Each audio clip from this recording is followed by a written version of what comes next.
ป่ะน้องเอ้ยมาหาน้องเดิมคือเก่ากินแรงๆพี่น้องเรียบร้อยเขานี่เนาะเขาปูกันเรียบร้อยพี่น้องนี่เปิดทุก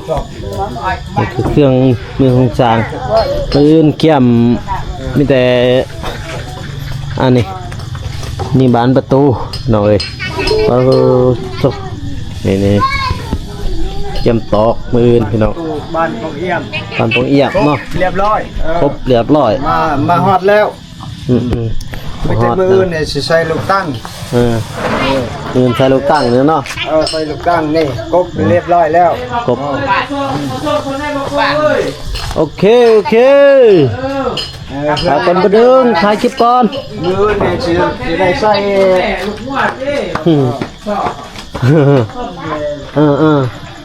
มีบ่คนไปส่งเพิ่นมีบ่คนจะมาส่งเจ้าบ่เลยให้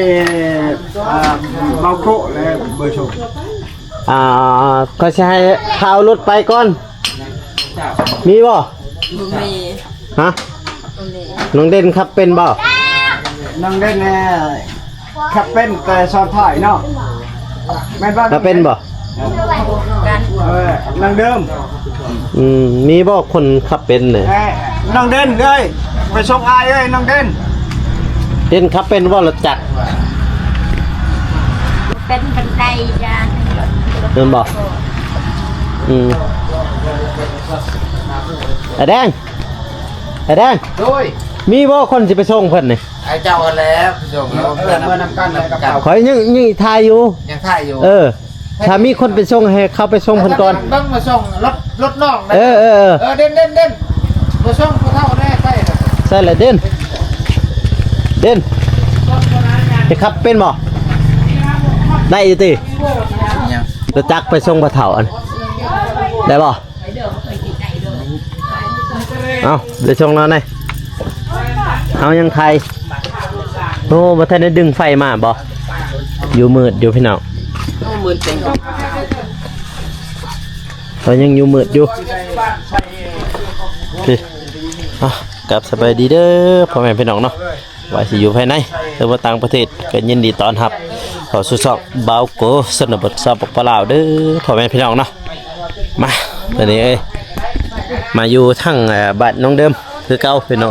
เพราะอยู่ค่ำๆเนาะเพราะมื้อนี้ก็ค่ำคือเก่าเพราะว่ามาแต่นั่นก็ค่ำแล้วพี่น้องมาถ่ายผู้เมื่อนำเด่นเพิ่นเด้อเฒ่าเอาเก็บบาทนี่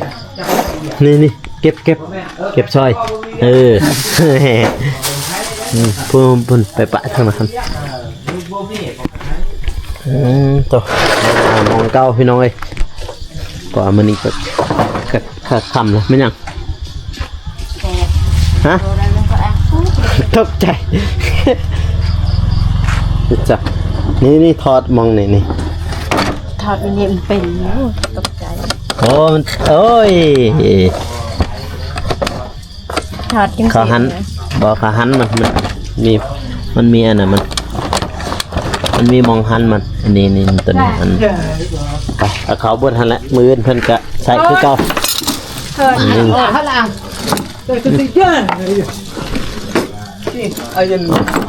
ผายังเพิ่นไปเมียพี่น้องเลยเมียเงินซอยเราเนาะเพราะว่าเสร็จเล็ด1ขั้นตอนแต่ว่าสุดท้ายแล้วพี่น้องมืดตื้อแหละมืดมื้อนี้พี่น้องบ่าวกูก็สากโทรศัพท์อยู่หม่องนี้เลยพี่น้องนี่พี่แล้วบ่ทันได้ดึงไฟเข้าในเฮือนแต่ละดึงเลยก็สิไปนะฮะหันเลยเพราะอยู่หันมันมีไฟเนาะนี่อุปกรณ์ก็เพราะว่าน้องเด่นเพิ่นไปส่งสร้างอยู่ในบ้านพี่น้องแต่ว่าทางเดียวกันกับบ่โกนะเพราะว่าบ่โกหาก็มาโอเคบัดนี้โอเคแล้วบ้านน้องเดิมนี่ แม่นตะปูวะนี่วางได้เอาปัด เอิ้นกันใส่สิลูกแซ่บ โอ้แถวนี้บ่อื่นมามันเนี่ยก็คำอีก EP ที่สองพี่น้อยต่อจากเมื่อกี้เนาะ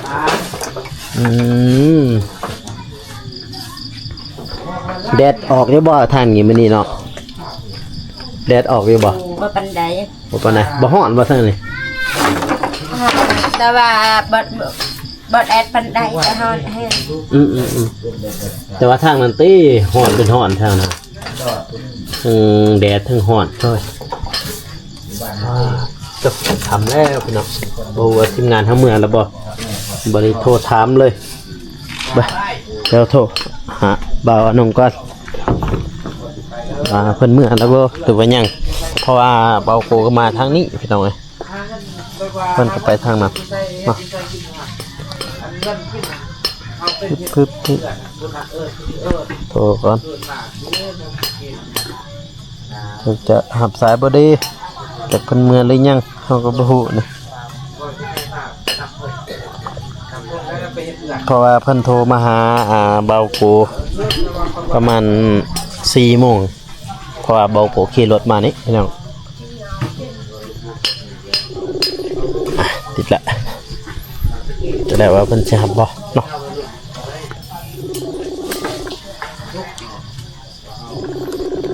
สงสัยขับรถติบ่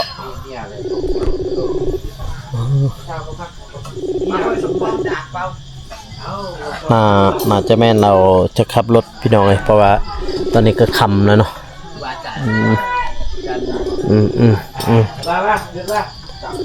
เราบ่หับสาย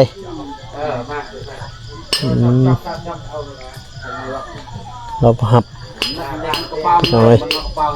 ราบ่หับสายครับไปเดี๋ยวเอา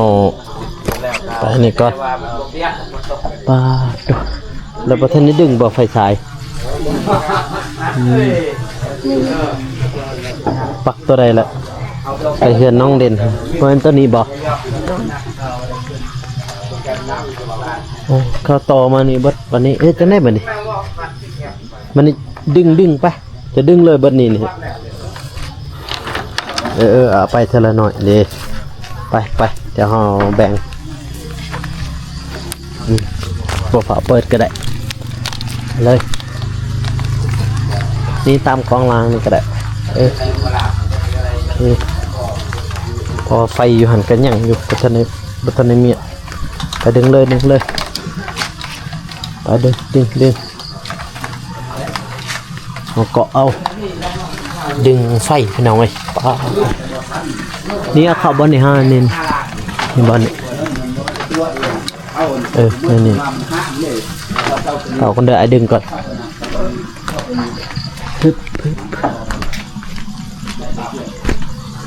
บอลนี่นี่เขาบ่เห็นได้เอาไอ้ตัวนี้มานี่ก่อนตัวอย่างสเต๊ะน้องเดี๋ยวสเต๊ะเรามันสิยากไปได้แต่แบบนี้แหละถึงนี่บ่แบบนี้บ่ถึงบ่ถึงนี่มันต้องขึ้นทางถึงมันบ่วิดเด้มันบ่วิดนี่มองนี่พี่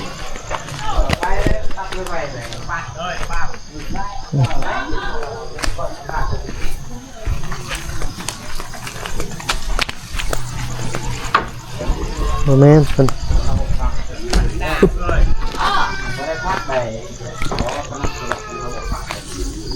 พี่เอาดึงไปโอ้มีแนวเกาะ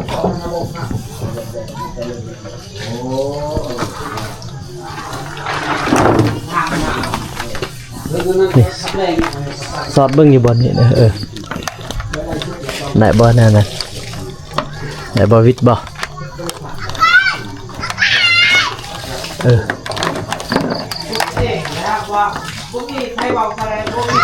สอดไม้เบิ้งบัตรหนึ่งครับ อย่ามันสอดอีกแบบนะปึ๊บบ่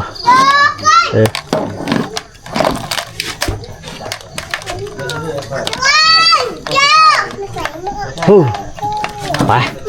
วันถึงมาดิ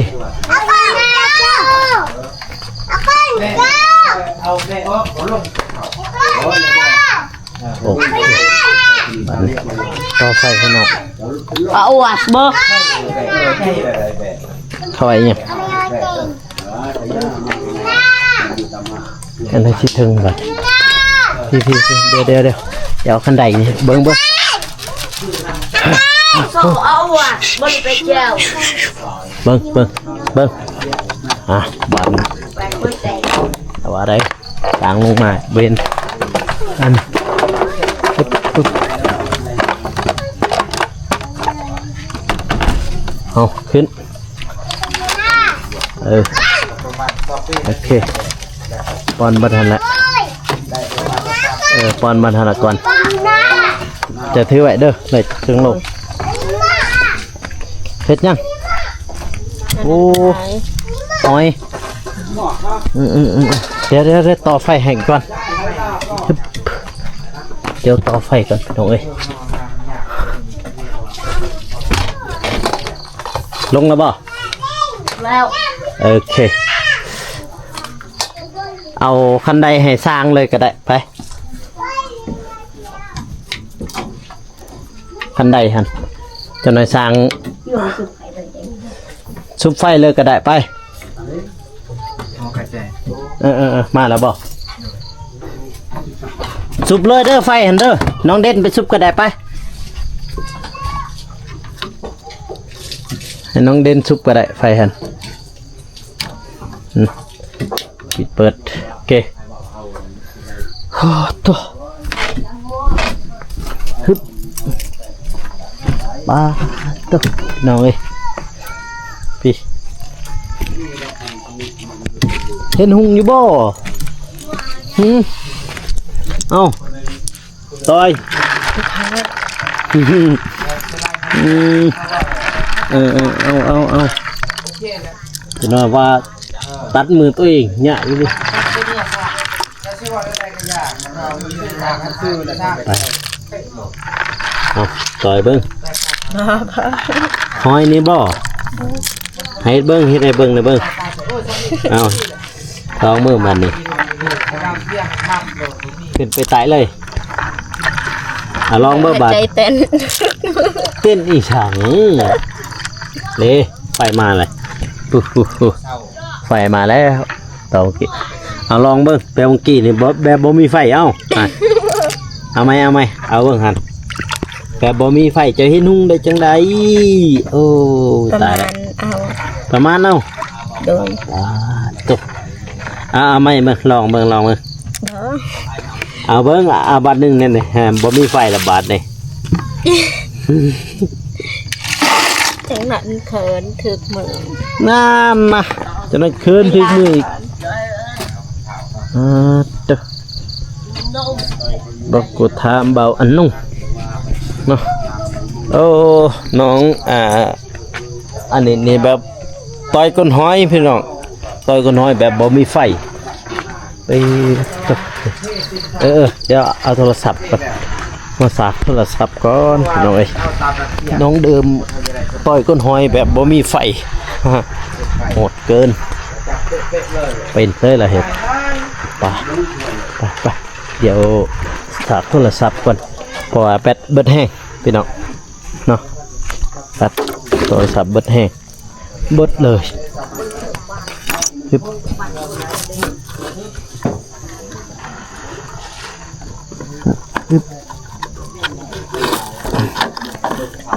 ไปมาเนี่ยเดี๋ยวไปสากโทรศัพท์ก่อนพี่น้องมื้อนี้มาคำอีกแล้วเนาะเอามื้อนั้นค่าจะเฝ้าโทรศัพท์ค่อยเอา 12,000เนี่ยเอาใจเลยนายเอาไปเพราะว่าเพิ่นเฝ้าโทรศัพท์เบากูมื้อนั้นพี่น้องเอ้ย เบาโกให้เพิ่นไปเฝ้าไปว่าไปเบิ่งหั่นน่ะเบาโกลงคลิปแล้วก็มาถ่าย เพราะว่าเบาโกลงคลิปอยู่หั่นพี่น้องแล้วก็มาถ่ายอยู่นี่เนาะก็คือให้เพิ่นเฝ้าให้บ่เฝ้ายันโทรศัพท์เสียเนาะเอ้ยปาดโตนี่เรามาอยู่มองไฟแล้วเนาะเอ้ยเพราะว่าสิเคินยังอีกบัดนี้ไม่มีไฟอยู่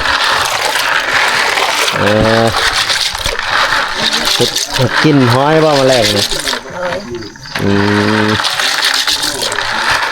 ได้ห้อยเนาะอาหารแรงของน้องเดิมก็คือห้อยตเมื่อกี้นี่เฮ็ดแบบบ่มีไฟว่าสิทายบ่ให้ทายเคินน้องเดิมเคินเบาโกพี่น้องเอ้ยนี่งามเนืองแรงพี่น้องมาทายเพิ่นเนาะแต่ทีมงานเฮาส่งใส่กลับแล้วปานนี้นี่มีเคินเบาโกอีกบาดนี่น้องเดิมพี่น้องเอ้ยป้าโธ่ใช่เลยน้ำพ่อจ้ะโอ้นี่บ่นี่บ่น้ำพ่อจ้ะนี่บ่อยู่นี่บ่โอ้นี่ใช่โอ้นี่ชุดท่ออันนี้นี่ตัวลุมคือนี่แล้วก็ปล่อยเอามาปล่อยได้ป่ะนี่โอ้ปล่อยอยู่นี่บ่โอ้เปิดให้นี่เลยสิเปิดให้ใช่โอ้เอาปิดพอละเดี๋ยวเปลืองโธ่มื้อนี้น้องได้หอยได้หอยมาจะใส่นี่เก็บกับผู้ได้บ่เก็บเสียมเมื่อวานนี่โอ้บอกพวกอ้ายไปเก็บน้ำพวกอ้ายไปใช่เมื่อวานนี่ตอนจะไปเก็บฮะบ่ทันมาเก็บขัดกูเก็บหอยบ่น้องเพิ่นสัตว์มาบ่จ๊ะว่าตอนนี้ก็แรงพี่น้องเอ้ยเดี๋ยวสากขึ้นไปสากโทรศัพท์กันได้ห้อยกินน้องเด่นที่ไปอาบน้ำบ่ไปสากโทรศัพท์ก่อนน้องเอ้ยในนี้มันจะมีถ้าเบาโกบ่ดึงดึกพุ่นแล้วเขาสิดึงไฟ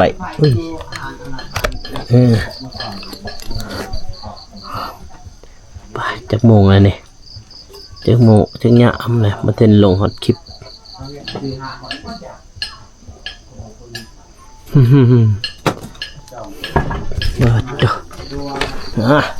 ทายน้องดังไฟหน่อย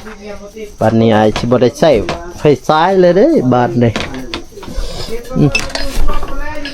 มึงลงคลิปกับบัตรนี้ได้นี่ลงคลิปบัตรนี้หมดใส่อะไรใหม่อันนั้นกันจักแล้วบ่ซื้อมันใหม่อันน่ะบ่แปลกนี่ใหม่แปลกเลยแล้วเซาซิมแล้วบ่มีเซาซิมหมอแล้วเซาซิมแล้วซิมแล้วบ่มีไม่แปลกจังได๋แล้วบ่จักไม่แปลกมาตะแล้วมันจักไม่แปลกมันน่าสิเอามาให้เราพอเบากูยังบ่ทันเมื่อเฮือนจำอ้ายนอนท่าแต่งตลอดบางทีก็เศร้าห้องนอนเพราะว่าผู้ใหญ่เพิ่นฝากเงินมามื้อนั้นเนาะกูก็เศร้าห้องนอนเพราะที่มือเฮือนก็ไกล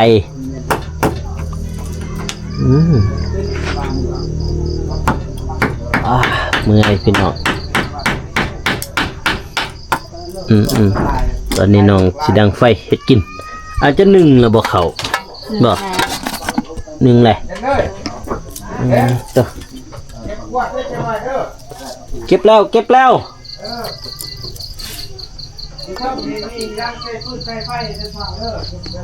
อยู่ถึงน่าจะบ่มีเด็กน้อยขึ้นไปลินติบ่ฮู้กันแล้วก็ขึ้นบ่ลินดอกบ่ว่าติพวงปานน่ะ นี่ให้ FC เห็นนั่นที่น้องพาไปแปลกครับพี่เอามาเบิ่งนี่ให้ FC เห็นเลยคือบ่ผ้าหันบ่มีบ่ใส่ผ้าจ้ะไม่แปลกดังบาทเดียวลุกก็ได้นี่เนาะจ้องเอ้ยดิโอ้แต่ละบ้านเขาจะมาอาบอยู่หันบ่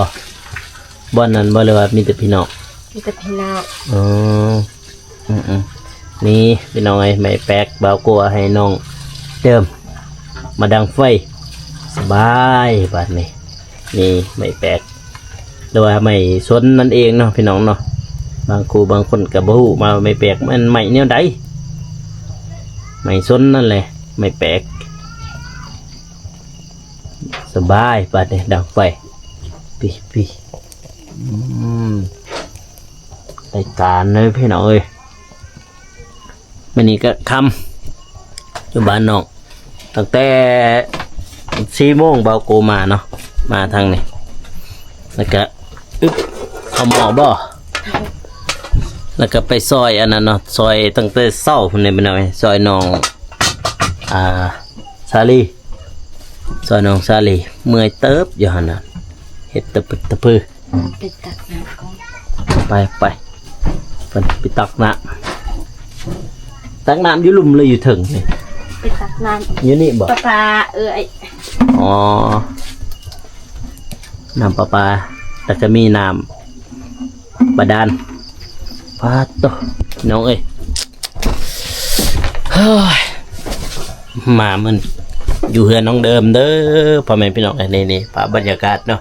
ถ่ายให้พี่ให้น้องได้เบิ่งเนาะอยู่คนเดียว มาคนเดียวมื้อนี้ทีมงานเฮาน่าจะกลับแล้วป่านนี้เพราะว่าเป้าน้องเพิ่นก็ไปนำบ่เจ็บเนาะแล้วก็บ่โกก็ไปช่วยน้องซาลีแล้วก็มาทางนี้พี่น้องได้ผ่าเพิ่นนี่แหละเฮือนซ่านบาดอยู่ของน้องๆเนาะตัวพี่มานั่งท่าเพิ่นน้องเพิ่นสิเฮ็ดกินพี่น้องถ่ายให้พี่ให้น้องได้เบิ่งเนาะบรรยากาศยามแรงๆเนาะนี่ตัว สัญญาณก็บ่ค่อยดีเด้อพี่น้องเด้อทางนี้เด้อสัญญาณบ่ดีปานใดเนาะก็บ่ได้โอ้ยเพลงเนี่ยเนาะโอ้ตายแล้วจะได้ลงมาบาดนี่พี่น้องเอ้ยตอนนี้ก็1 ทุ่มเนาะ1 ทุ่มแล้วน้องเพิ่นได้หอยอึบไฟสิหมดเลยนี่จะได้กินบ่แนวนี่อึบจ้ะนี่แหละนี่ได้ไม่แปลกให้น้องเพิ่นพี่น้องเอ้ยคำเด้อตอนนี้1 ทุ่มน้องพี่น้องเนาะตอนนี้1 ทุ่มก็ยังอยู่บ้านน้องเดิมมาเบิ่งบรรยากาศยามแรกเนาะคลิปก็บ่ทันได้ลง3 บาทนี่เอาเลยเฮ็ดบาทนี่เงียบเงาบ่มีไผมานี่หอยได้หอยก็หลายเติบเลยมาได้หอยแล้วว่าเราไปห้าเมื่อวานนี่เนาะเมื่อตื่นแล้วพี่น้องเอ้ย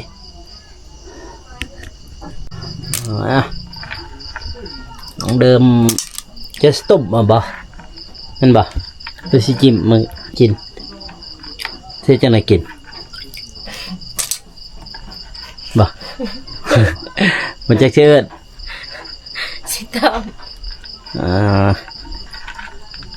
อยู่ที่บ้านน้องเดิมพี่น้อง พอบรรยากาศด้านแรกนะตอนแรกถ่ายพี่น้องได้เบิ่ง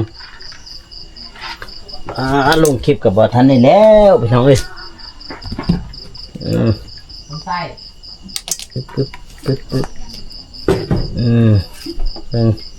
สิเข้าไปบ่ท่านไปเลย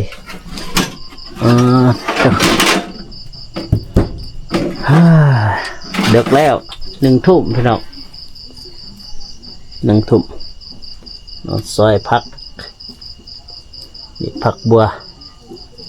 ผักหอมจีนผักหัวชิงไข่นะผักหัวสิไข่ มีแต่หัวชิงไข่ตัวมาตอนแรงๆพี่น้องมาเบิ่งน้องเฮ็ดกินนี่แหละเบื้องหลังของน้องเนาะพี่น้องเนาะผู้ใดอยากเบิ่งอยากเห็นปื้อให้น้องเฮ็ดแนวอยู่แนวกิน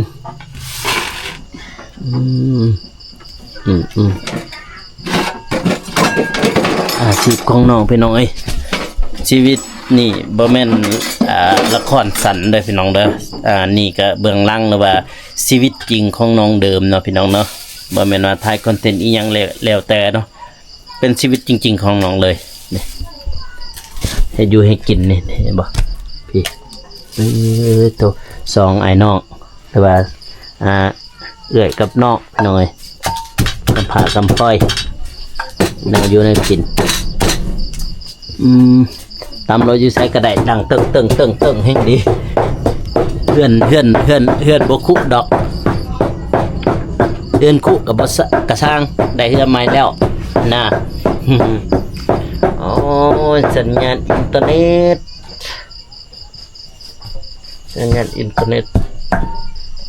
ลุกเอา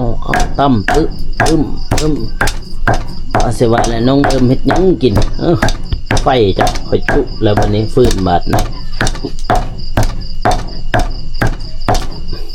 เพิ่นก็มีหมาเพิ่นตัวหนึ่งนะพี่น้องเด้อแต่ก่อนเพิ่นบ่มีวังหลังนี่จึงมีเนาะเอาใส่ลงไปเทียมบ่ตุ่มแบบว่าสดน้ำเพิ่นบ่เนาะแบบนั้นบ่แม่นบ่ใส่น้ำหน่อยเดียวกระจิ้มออกมาพี่น้องต้มหอย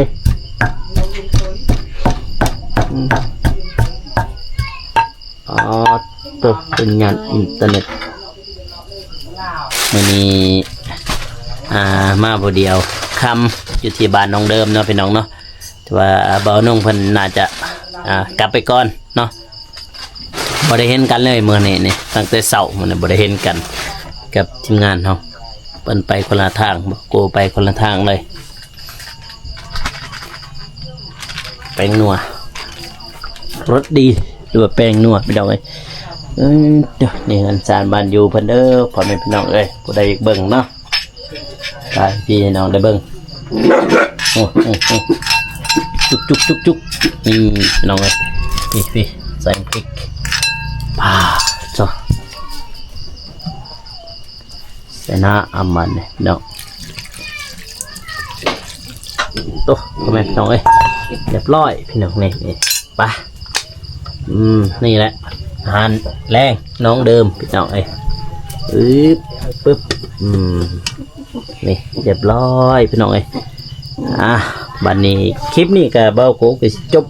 อยู่ที่บาดน้องเดิมเนื้อพ่อแม่พี่น้องอีกอย่างก็ดึกแล้วเนาะ1 ทุ่มแล้วเบาโกก็จำเป็นต้องได้กลับเนาะมืดอีหยังคือไฟมับอยู่นี่จะมับไหมคลิปนี้ก็บากูไว้สิจบอยู่เพียงเท่านี้พี่น้องเอ้ยอย่าลืมฝากกดไลค์กดติดตามเพื่อเป็นกำลังใจให้บากูและน้องเดิมน้องเดียนเด้อพ่อแม่พี่น้องเอ้ยคลิปนี้ก็บากูกลับก่อนเด้อน้องเด้อโดยเดินทางปลอดภัยเด้อโดยมีแต่ว่าเฮาบ่ได้ถ่ายตอนที่น้องกินเด้อพี่น้องเด้อเพราะว่าเบากูสิกลับเดินทางไปก่อนเพราะว่าอีกอย่างก็ไกลพี่น้องจากบ้านเบากูไปหา บ้านน้องเดิมนี่มันไกลเนาะพี่น้องเนาะโอเคคลิปนี้ก็ขอบอกขอบใจที่ทุกคนให้โอกาสทีมงานเราไต่เฮาเป็นสะพานบุญเนาะเพื่อเฮ็ดเงินน้องเดิมหรือว่าสร้างพันธุ์ของน้องเดิมเด้อพ่อแม่พี่น้องเอ้ยโอเคคลิปนี้ก็จบไปเพียงเท่านี้เนาะแล้วว่าเราเจอกัน EP 5เด้อพี่น้องบายบายนะพี่น้องน้องเดิม สบายดีเด้อบาย โด บาย แล้วเจอกัน EP ต่อไปพี่น้องเอ้ย